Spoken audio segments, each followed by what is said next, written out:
The wave of defection in the opposition intensified in the week with the shocking resignation of the governor of Bayelsa State from the People's Democratic Party. Now, while the governor has not specifically mentioned his next political move, there are strong indications that he's heading to the APC.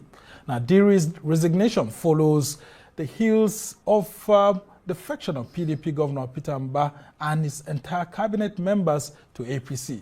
Now, quote, "The politics of defection as we know it has taken strong toll on the opposition minority in both chambers of the National Assembly." Hello, my people. You are welcome to this great channel where breaking stories are brought to the comfort of your homes daily. Now, let me give you a background to the interesting discussion you are about to listen to. The wave of defections of politicians from the various political parties to the ruling All Progressive Congress, APC, has taken the Nigeria's political environment by the storm. Everybody is talking about it. The masses are talking about it. The elites are talking about it. The politicians are talking about it.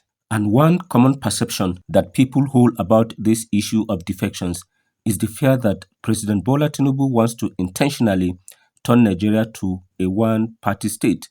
It is by achieving this that can make it a lot more easier for the president to win the 2027 presidential election. However, a seasoned politician and scholar of international repute, Professor Udenta, sees it differently. But before I proceed, please like and subscribe to this channel so that we can keep updating you with what is happening in our beloved country, Nigeria. Now, listen to the perspectives of the professor in this interview. Please stay glued to this interview to the end. It is really interesting. Well, to help us make sense of the politics of defection in Nigeria is the former National Secretary of the defunct Alliance for Democracy, Professor Udenta. Welcome to the program. Hey, Samna. It's So been a good. while. Yeah, man, so good to have you. It's a pleasure, you know. Yeah, I mean, after quite some time. After quite some time, absolutely. I would like to start by this. Are we heading towards a zero party? I mean, not just a one-party state, but a zero-party state.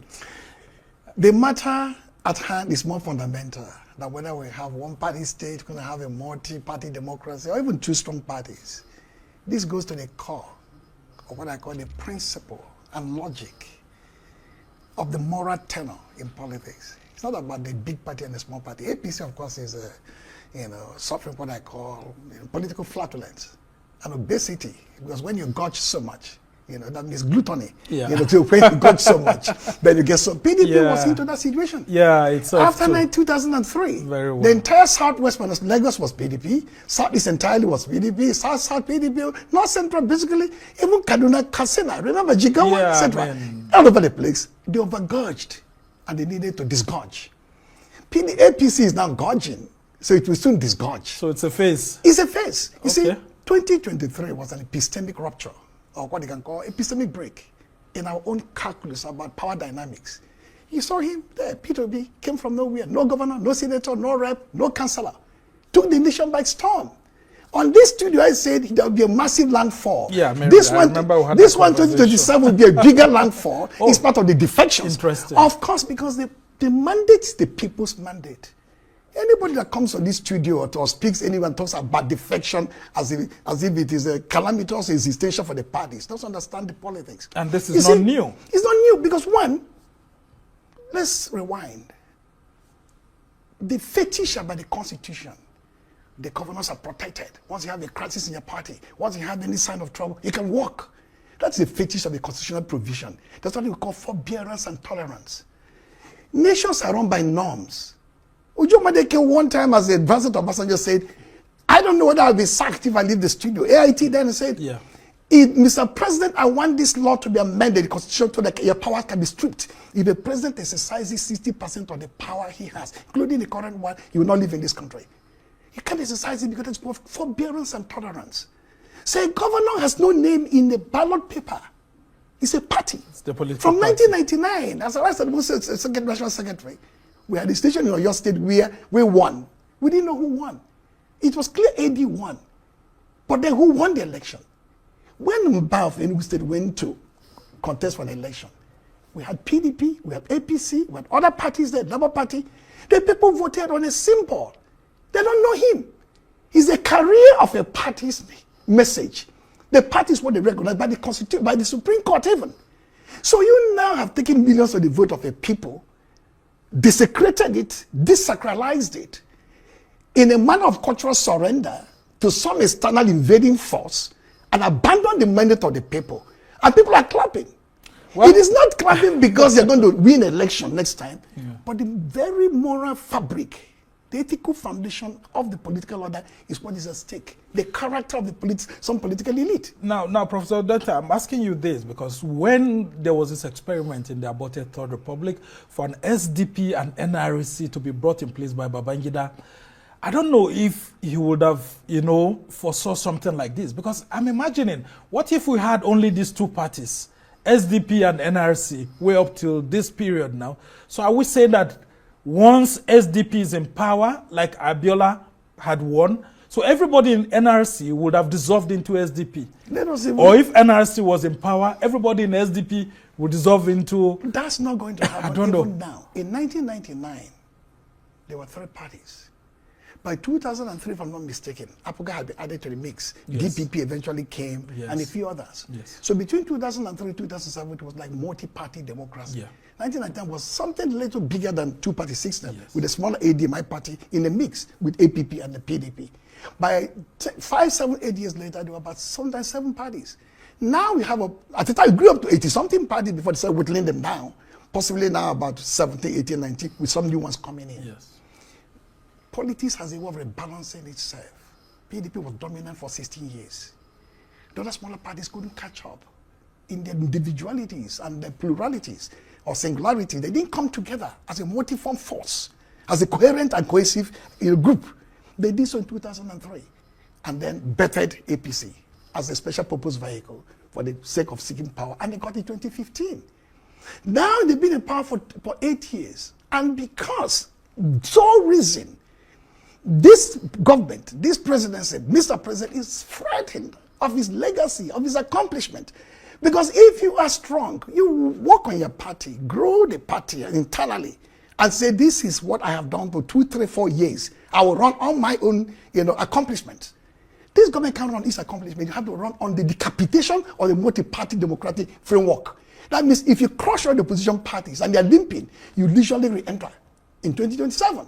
A brilliant strategy if people understand what it's doing. Now, how do you checkmate that? It happened again pre-2013. PDP was rampant. Then CPC, ACN, etc. started coming together. Now you have a PDP that is weakened, still standing, but not what it used to be as a behemoth. You have ADC coming on stream. You have even a new one. People are not watching. ADA. Yeah. It has completed, I can tell you for free, it has completed its processes. All the processes. All the processes. Absolutely. And that party is, of course, is untainted. It's clean. ADC has a lot of issues. Yeah, because that's what I heard. 16 court cases. They may eventually dissolve into the I'm telling you, there's ADA. another one people are having. ADA. Watch this name. It will grow in leaps and bounds in the next weeks and months to come, depending what happens with the big opposition parties.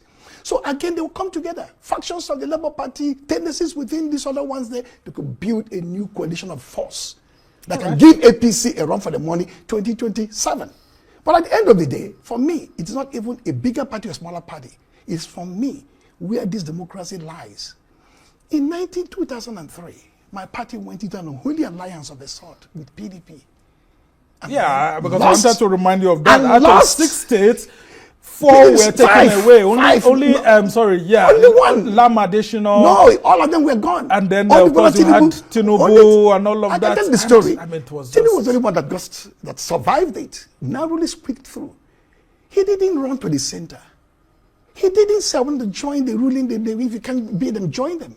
He dug in, built his infrastructure, strengthened Lagos, and slowly started taking back the states. He felt were inorganically taken away. Osun was the first, Ekiti, Oyo, etc., etc. Today, the same president and his team are browbeating, intimidating, cowardly governors, to lead their party. Yeah, he didn't leave his party. Some people say that they are using the 2003 strategy. He stood firm. He stood firm. Many governors are standing firm. There could be few. These ones have what I call lack of lineage of power, ancestry of power, or genealogy of power.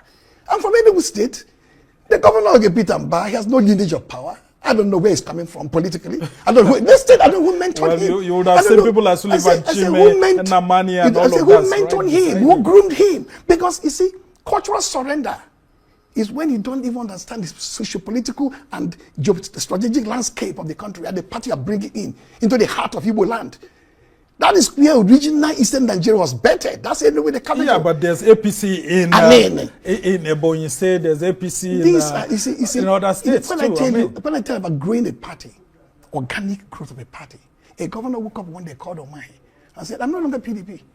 I use the muscle I have, the resources I have in a poverty-stricken environment like you have across Nigeria, where almost everybody depends on the parachutes of the state for survival. I'm going to APC. Who we opposing? The few who eat from me will go through it, but the masses we speak." As they spoke in 2023 in his own state, right. As they don't speak 2027 in across Igbo land and across Nigeria. A very interesting perspective there. Thank you for listening to the interview to this point. It is interesting, right?